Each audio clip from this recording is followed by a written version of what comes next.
Nicole. There's not enough to call it a suicide.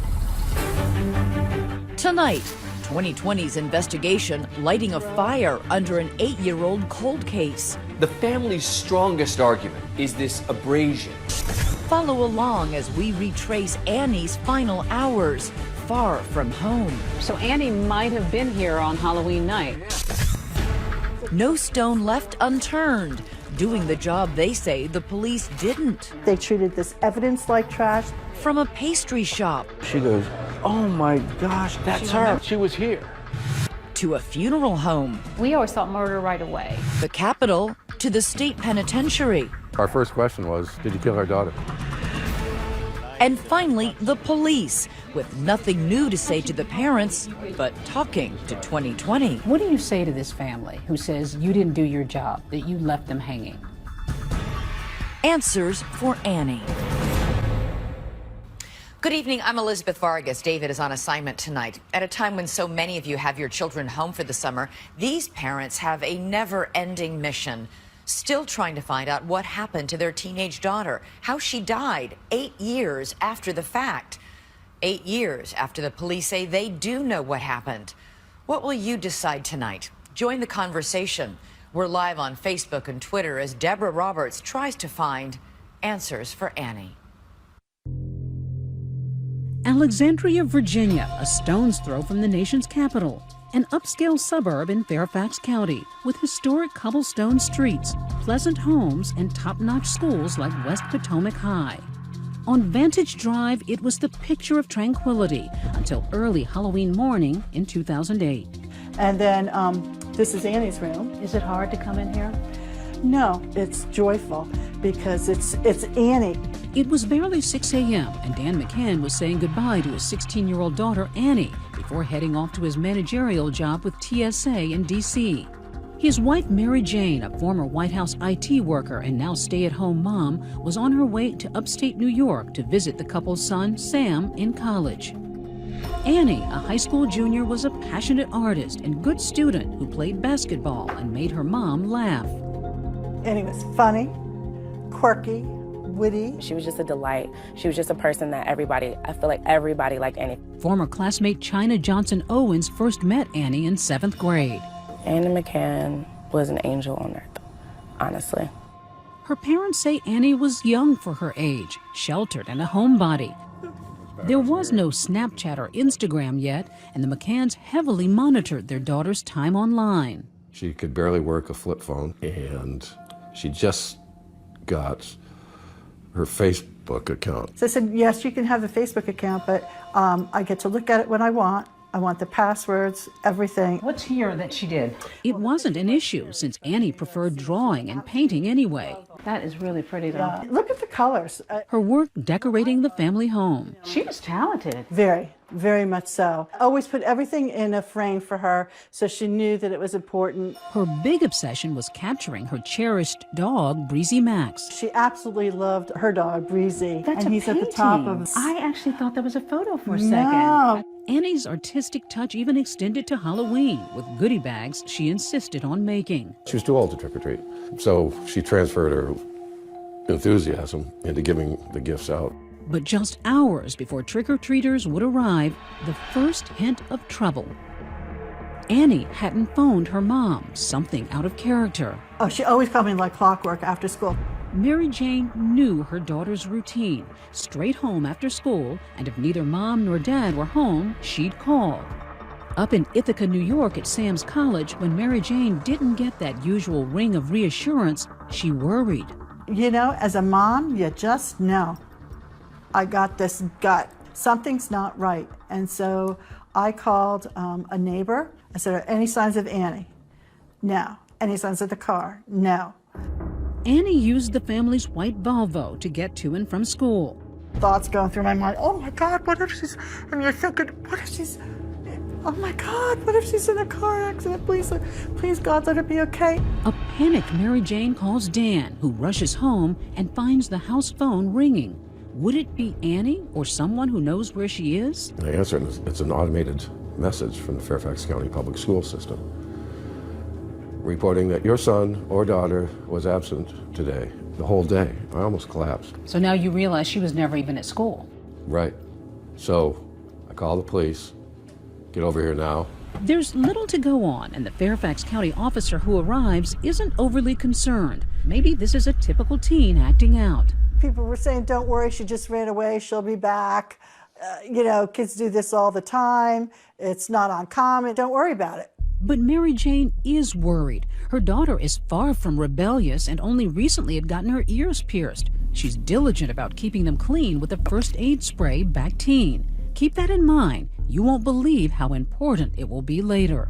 With no sign of Annie, her mom is frantic and begins making the achingly long 6-hour drive back home to Virginia. What state are you in as you're driving? I know I drove right through somebody's farm and finally got on some highway. I mean, we were like just stunned in the car and, you know, driving fast and not stopping and like, why can't I get this car home faster?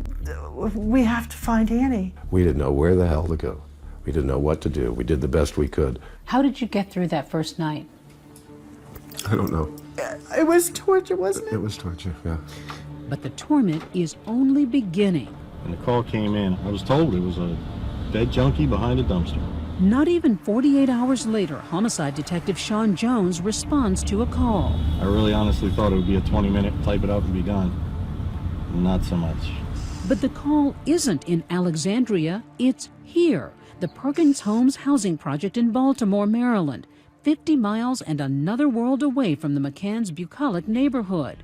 And behind a dumpster in this section of the so-called Charm City, a man taking out the trash makes a gruesome discovery. And it's no junkie at all. So you find the body of a white teen girl at a predominantly black housing project. What was your first thought? That it was a homicide. It was a homicide, and we treated it as such. Jones, a 25-year veteran Baltimore cop, knows right away this is an unusual case. When you first looked at her, was there an apparent cause of death? No. Did it look like she had been beaten up? No. The Perkins Homes covers several square blocks in a high-crime area, just minutes from Baltimore's famed Inner Harbor and Camden Yards. Soon enough, Detective Jones discovers that the dead girl has a backpack nearby and papers that reveal a stunning fact. She's not from Baltimore, not even close. I find a hall pass for Fairfax County High Schools.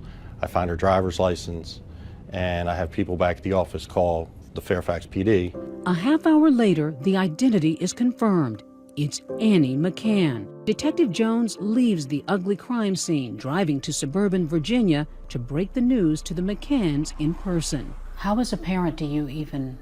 You can't. You're in shock. Do you ask any questions at this point, or are you just collapsed in grief? You're collapsed in grief. How did a sheltered girl from the suburbs wind up here? Amazingly, Annie McCann herself may have left behind the biggest clue. When we come back, the note found in Annie's bedroom. Is it a roadmap to what or who led to her demise? She'd say, Dear Mom and Dad. She'd never write a note not saying Dear Mom and Dad. What does it reveal? See what happens next.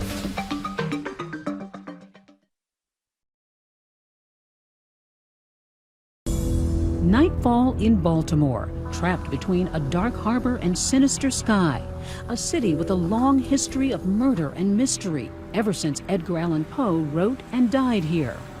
Now it's the case of Annie McCann that captivates.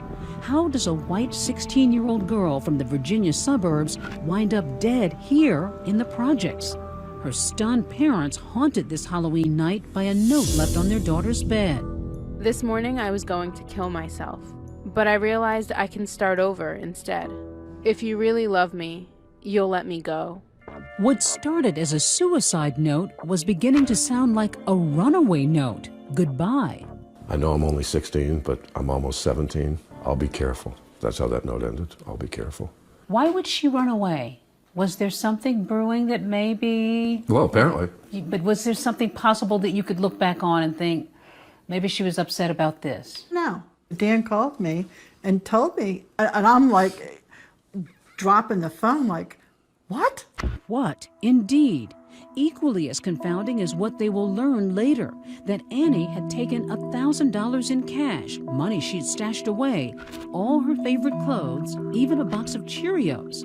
But nothing in the note hints at where she's going. Did Baltimore make any sense to you? Was there any connection to Baltimore? No connection to Baltimore. No sense at all. Annie could not even find her way to Baltimore. There were all sorts of unusual angles to this. To Washington Post Metro writer Tom Jackman, the mysterious death of a 16-year-old girl is big news. Beyond the fact that a suburban girl was found dead in the inner city of Baltimore, there's no real explanation for how she died. You don't see this very often. No. It wasn't the usual bill of fare for Baltimore homicide detective Sean Jones either. 90 to 95% of the cases we're dealing with are African American males that are shot on a street corner. I'm obviously going to look at this twice and not just glance over it as your average everyday case. Then the case seems to crack like one of those famous Maryland crabs.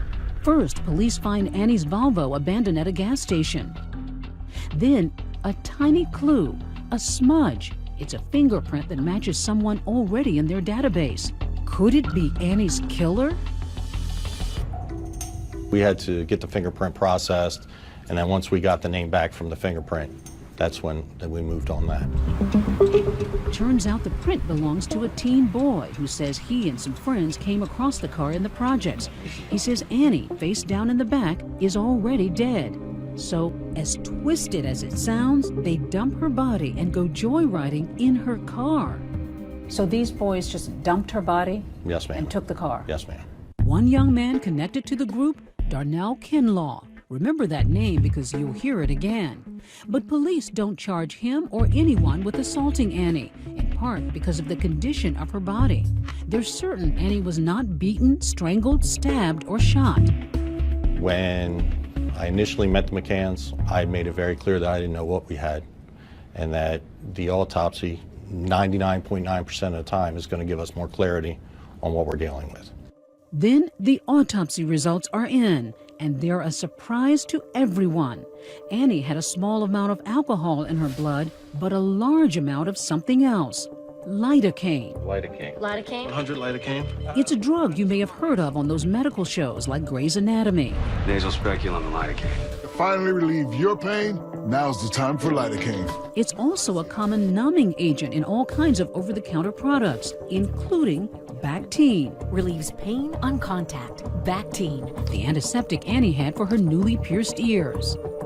Did you even know what Bactine was at that point? Yeah. I have kids myself. I knew exactly what it was. And I knew what the active ingredients were. But it's there in black and white. Annie died of lidocaine poisoning. Back at that gas station, crime scene investigators find what in any other case might be an innocuous piece of trash. But now Detective Jones considers it a smoking gun. We found near the car a Bactine bottle that had the lid removed. It's not a screw-top bottle. It's something that requires a little bit of force to get off. And Annie's DNA is discovered on the exposed part of the bottle. The medical examiner who did the autopsy won't guess how the lidocaine got into Annie's system, calling it undetermined. But the seasoned detectives have no doubt it's suicide. But who kills themselves with Bactine? People kill themselves. I've been in homicide for 15 years, and they get very creative, and this is just one of those methods. To the authorities, this was a pretty open and shut case. She died of a lidocaine overdose. Problem is, it's so rare to find that someone died of that kind of overdose that it's going to lead to some questions. This doesn't add up. This can't be. This is what you came up with, that she drank a bottle of Bactine? And the McCanns are taking notes on other things that don't add up. It was sound of the Baltimore police to consider suicide. It is reprehensible to conclude suicide. They don't buy it, as they explain in an article they later write. If Annie was going to kill herself, they ask, why go all the way to Baltimore to do it? And if she drank that Bactine, why did the police not find her fingerprints on the bottle? Her prints and our prints should be all over that bottle. Who wipes fingerprints while killing themselves? And who writes a to-do list like Annie did on her hand if they're planning to end it all, reminding her to do her chores and say her prayers? We thought it was a baffling mystery. Nobody's heard of anybody overdosing on Bactine, much less a kid from the suburbs who didn't seem to be that unhappy with life. And so we continued to press forward with the story. And the story was far from over. When we come back, the McCanns are about to get disturbing new details about their daughter's death, not from detectives or the medical examiner. Try the funeral director and why she thinks suicide is out of the question. We always thought murder right away. You thought murder We right did. away? We did.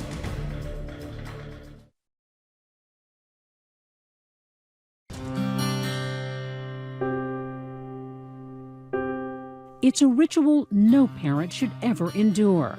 Dan and Mary Jane McCann bury their daughter Annie a week after her death in this cemetery not far from their Virginia home. Please, get any justice, please, please, please. But no one is resting peacefully. In a curious and cruel blunder, the McCanns say the medical examiner's office failed to restore 2 of Annie's organs after her autopsy. Your daughter's heart and brain were not returned to her body. No. No. How is that possible? I don't know. You tell me. The McCanns are outraged. They say it's unheard of and wonder if the medical examiner could somehow lose their daughter's heart and brain. What else was botched? That's where Diane Downey comes in.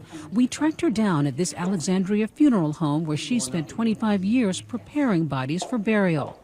She says she was unnerved after receiving Annie's. What did you think? There's absolutely no way this was a suicide with all the trauma on her body. Trauma? Dan and Mary Jane say police told them there was none. So what about the goose egg-like bruise on Annie's forehead? So unsightly the McCanns hesitated over an open casket. I kept going back to the detectives, but they kept dismissing it as, no, they were just minor abrasions. They were told minor abrasions, no evidence of an assault. And they see this. And so now they're probably really thinking there's something more here. Downey was reluctant to share her suspicions with the grieving family. But the McCanns' heartbreak and bewilderment only grew much later when they would get their daughter's autopsy photos. And I know these are hard for you to look at. They're convinced they see a cigarette burn on her forehead, a mysterious letter J on her ankle, and worst of all, they think they see signs of a sexual assault. I was horrified. It's like, oh my God, my daughter was tortured. The McCanns suspect that their daughter is a victim of a crime, especially when that funeral director points out what she sees as another bizarre detail. Annie's fingers. It looks to her that they're wilted. Her fingers were shriveled like they were raisins, like her body had been soaked for several hours. Did that concern you? Very much. Was this a result of someone trying to wash away evidence? Baltimore City Police will not reopen its investigation. The case is closed. Police may be standing down, but the McCanns are only ramping up their own investigation, and the media is all over the story. The McCanns have made it known they were not happy with their daughter's death investigation. And the parents are relentless. The police do nothing and they sweep it under. Baltimore police never honestly investigated Annie's death. They begin emptying their savings, even Annie's college fund, to get at the truth, buying billboards around town, and then assembling their own dream team, starting with perhaps America's most famous medical examiner, Dr. Michael Baden, a fixture on Fox News. You looked through the materials. What struck you right away? What struck me right away was the circumstances first, that she was found by a dumpster. Somebody dumped the body there after death, and usually that happens in homicidal situations.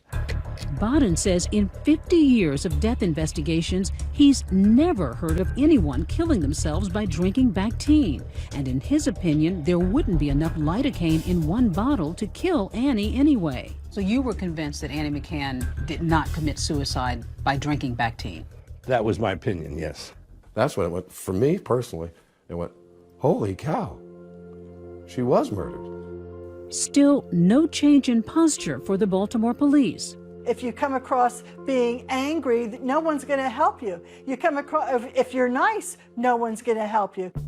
Disappointed and desperate, the McCanns march on, all the way, in fact, up to Capitol Hill. This committee to Senator Charles Grassley, one of the country's most powerful members of Congress, chairman of the Senate Judiciary Committee. If I can help, I want to help. From Iowa, he isn't even the McCann senator, but they don't call him Hawkeyes for nothing. Do you think the Baltimore PD blew it? It looks to me like when they don't answer questions, they raise a lot of unnecessary suspicion. And if they want to avoid this suspicion, then it's pretty simple. Just come clean. Grassley sent off official letters to the Baltimore police and the FBI. They wrote back defending the investigation and stand by the conclusion Annie most likely died from self-ingestion of Bactine. But Grassley also wrote to the makers of Bactine, the Bayer Corporation, and got another story entirely. What exactly did you hear from Bayer about lidocaine? Pretty simple, that one bottle of Bactine would not cause a suicide. In fact, Bayer claims it previously told the Baltimore police the same thing. Back in here. Her body was found back in here? Yep, right in here. Which leads us to this man, the captain of the McCann Dream Team. It's not your usual death. This is a mystery that stumped everybody. I mean, there's other Jim Consis, a private eye and former Baltimore cop himself, now on Annie's trail. Her name's Annie, white girl from Virginia. No, know her. He retraced his steps with us. I canvassed the whole area, went door to door for months. Literally walking me through his investigation. Hey guys. Approaching anyone and everyone he could, like these folks at the Perkins homes. So we're just trying to fill in the blanks of how the body got behind the dumpster. But have you ever heard of anybody talking about the case? No? Did you hear any scuttlebutt about it when you moved in? Like No. What might have happened to her? No. Then hitting the road. Now we're getting in the heart of Fells Point. So Annie might have been here on Halloween night. Yeah, she could have been. The key for Consis, determining where Annie was after leaving home and with whom. What would this area be like on Halloween? Packed, because all the bars are down there. In fact, Fells Point is one big party on Halloween, with throngs of young people celebrating and taping the festivities. This footage shot the very night Annie disappeared. Consis says Annie may have been among the revelers. Then a big moment on this quiet block of Albemarle Street. This is basically Little Italy. You got all the Italian restaurants here. He arrives here, Vaccaro's, a Baltimore bakery famous for its pastries. When we come back, a very sweet clue, and the trail doesn't end in that bakery. Who are the McCanns about to question inside this prison? Stay with us.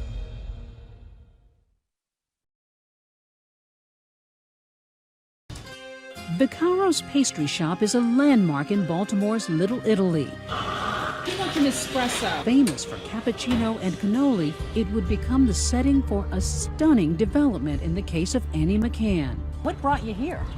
I know she had a sweet tooth, and her body was found over there. And she loved yogurt, pastries, and I'm thinking, why not take a shot? It's 3 months after Annie's death, and the McCann family private investigator Jim Consis is showing Annie's picture to workers here.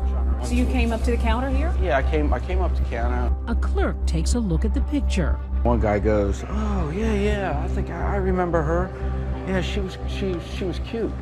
Then a server sees the photo, and it's as if someone dropped a pile of dishes. Oh my gosh! Oh my gosh! I can't believe it. That's her. Remember her. She was here. Here, alive and well, sipping a cappuccino with extra whipped cream. Then a jaw-dropping revelation. Annie was not alone. Yeah. She was with another girl. And then that's when the description came out. A sketch artist is soon giving that description a face. So you got the server here to give you the details to come up with a sketch.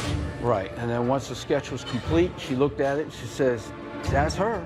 This is Annie's companion, according to a waitress. A haunting image of a tall, dark-haired woman, older than Annie, late teens, early 20s, disheveled, tired, looking like trouble. She had heavy makeup. She had the ugliest fingernail polish you would ever see. It's puke yellow. Puke yellow. She had heavy-duty bags underneath her eyes, like she was tired. As a detective, what's going on in your head at this moment? I'm thinking, oh, that's good, I got a hit. Do you think this woman could be the key to solving this death? Right. This is big stuff, isn't it? No, it ultimately does not have anything to do with Annie's death. Sean Jones, the lead Baltimore detective on the case, says they looked into it, and he is not impressed.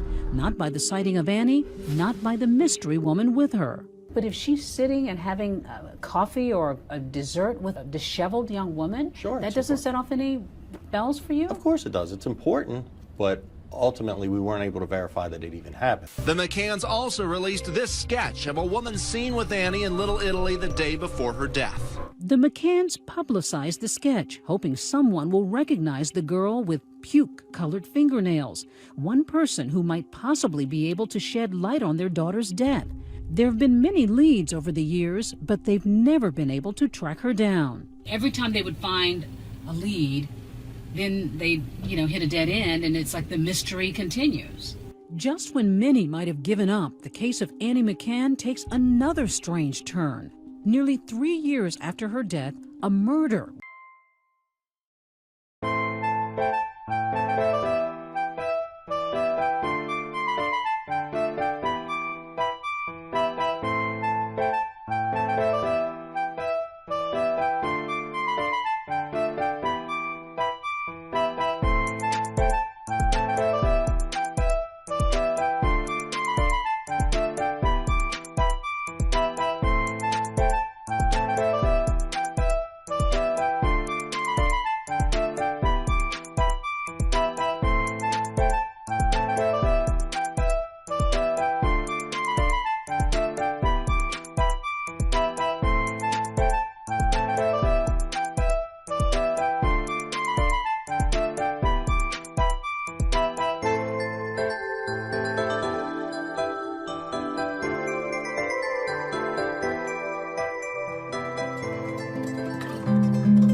with what seemed to be eerie parallels makes the news in Baltimore. 26-year-old Lakeisha Player is murdered and her car stolen. When police name the killer, the McCanns are flabbergasted. Police believe the killer is this man, 21-year-old Darnell Kinlaw. Darnell Kinlaw is accused of murdering Lakeisha Player in her Kentucky Avenue home this month and stealing her car. The same Darnell Kinlaw previously questioned in Annie's case, and who the McCanns believe had been involved in tossing their daughter's body and taking her Volvo on that joyride. That same guy then gets arrested for murdering someone and taking their car. It's a big coincidence. Annie's case comes roaring back into the headlines. The arrest was of 21-year-old Darnell Kinlaw for the murder of his girlfriend. Kinlaw was eventually charged with the unlawful taking of Annie McCann's car in 2008. Awfully close to the same kind of circumstances. I'd argue otherwise. He shot her and stole her car in a domestic incident. Has no similarities to Annie's case. Do you think he knows more than he's told you? No. As a matter of fact, I think that it tells the opposite, that if he were to murder someone, he's going to use a gun. He's going to use the standard method, and that he's not going to poison someone with lidocaine. For years, the McCanns have wanted to question Kinlaw themselves, convinced they might be able to get something more out of him about Annie's death. Now, on a gray June day, nearly 8 years after Annie's death, they will get their chance.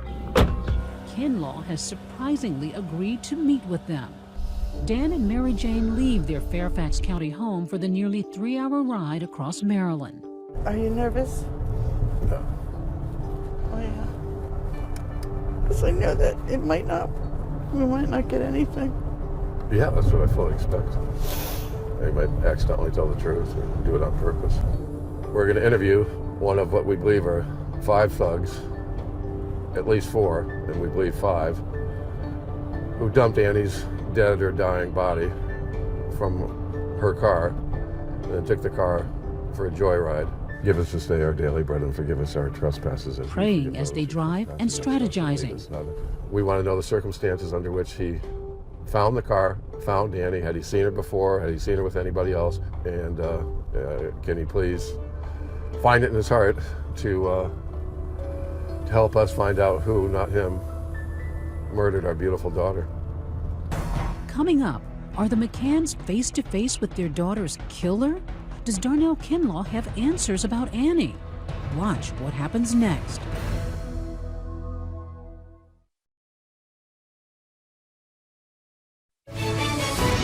"2020 continues with Answers for Annie."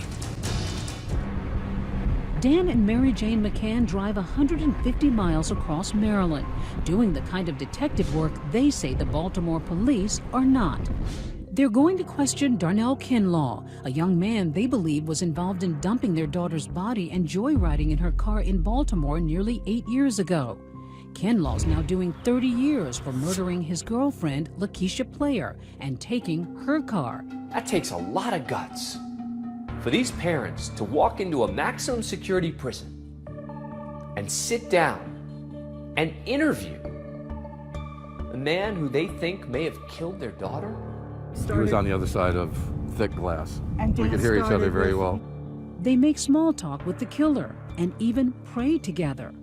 And I said, Darnell, I take it from your letter, you're Christian. And he said, yes. I said, would you mind if we started with a prayer? And he said, no. And he joined us. Then Dan gets down to brass tacks. Our first question was, this is maybe the hardest question we're going to ask you, DJ, or maybe the easiest. Did you kill our daughter? No. You know, we had to ask, okay. They say Kinlaw seemed genuinely upset at times, but as he looked into their heartbroken faces, they say he offered nothing that would end their misery. Okay? Nothing. So we've worked a long time to get to see Darnell Kinlaw. Finally got to, and we got pretty much what we expected, which is nothing. We learned that he knows almost nothing about Annie's death. Weary after struggling nearly 8 years now to prove that their daughter didn't take her own life, the McCanns' anger toward the Baltimore police is as raw as ever. We questioned lead detective Sean Jones about the McCanns' accusations, and we also confronted his boss, Colonel Stanley Branford. The McCanns say that the Baltimore Police Department took the easy way out.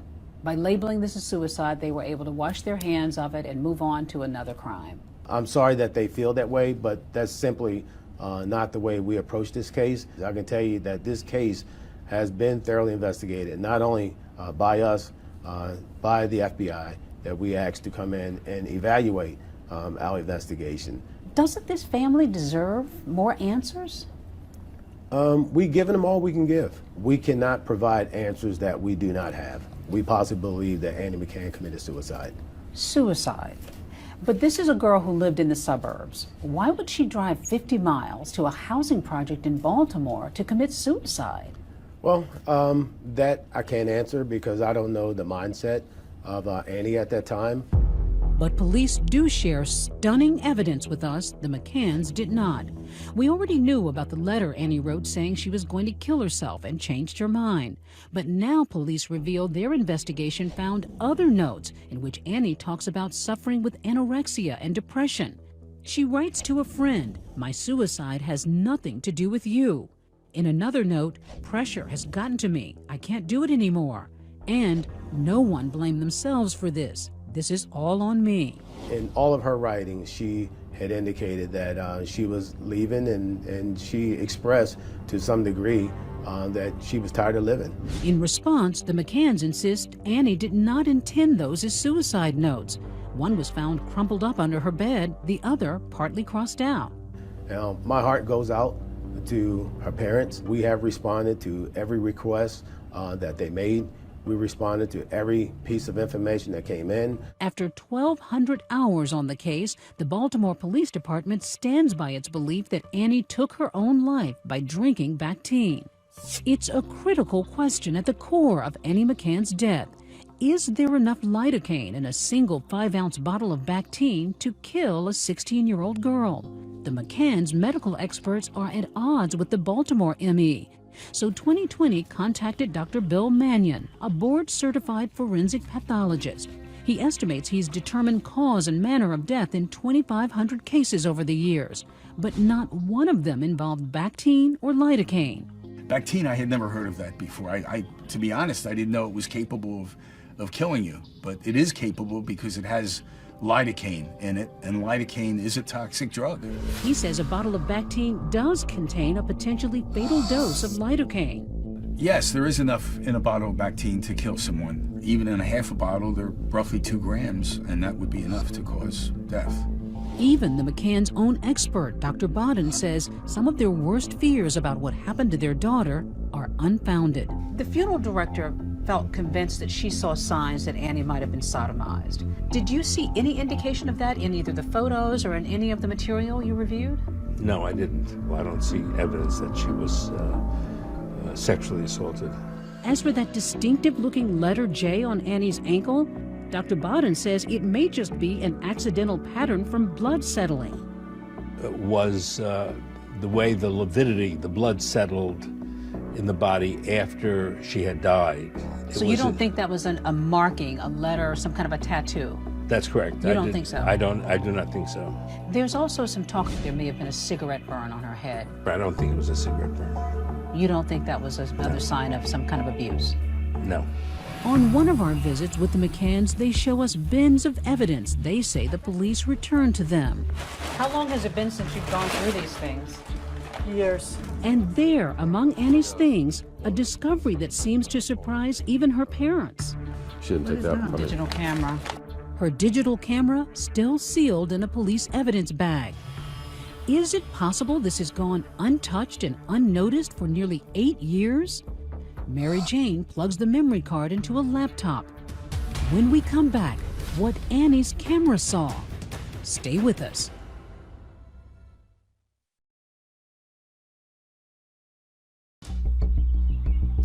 Nearly 8 years after Annie McCann's strange death in Baltimore, her parents do something they say they've never done before: search the memory card of her camera, stored among evidence in their garage.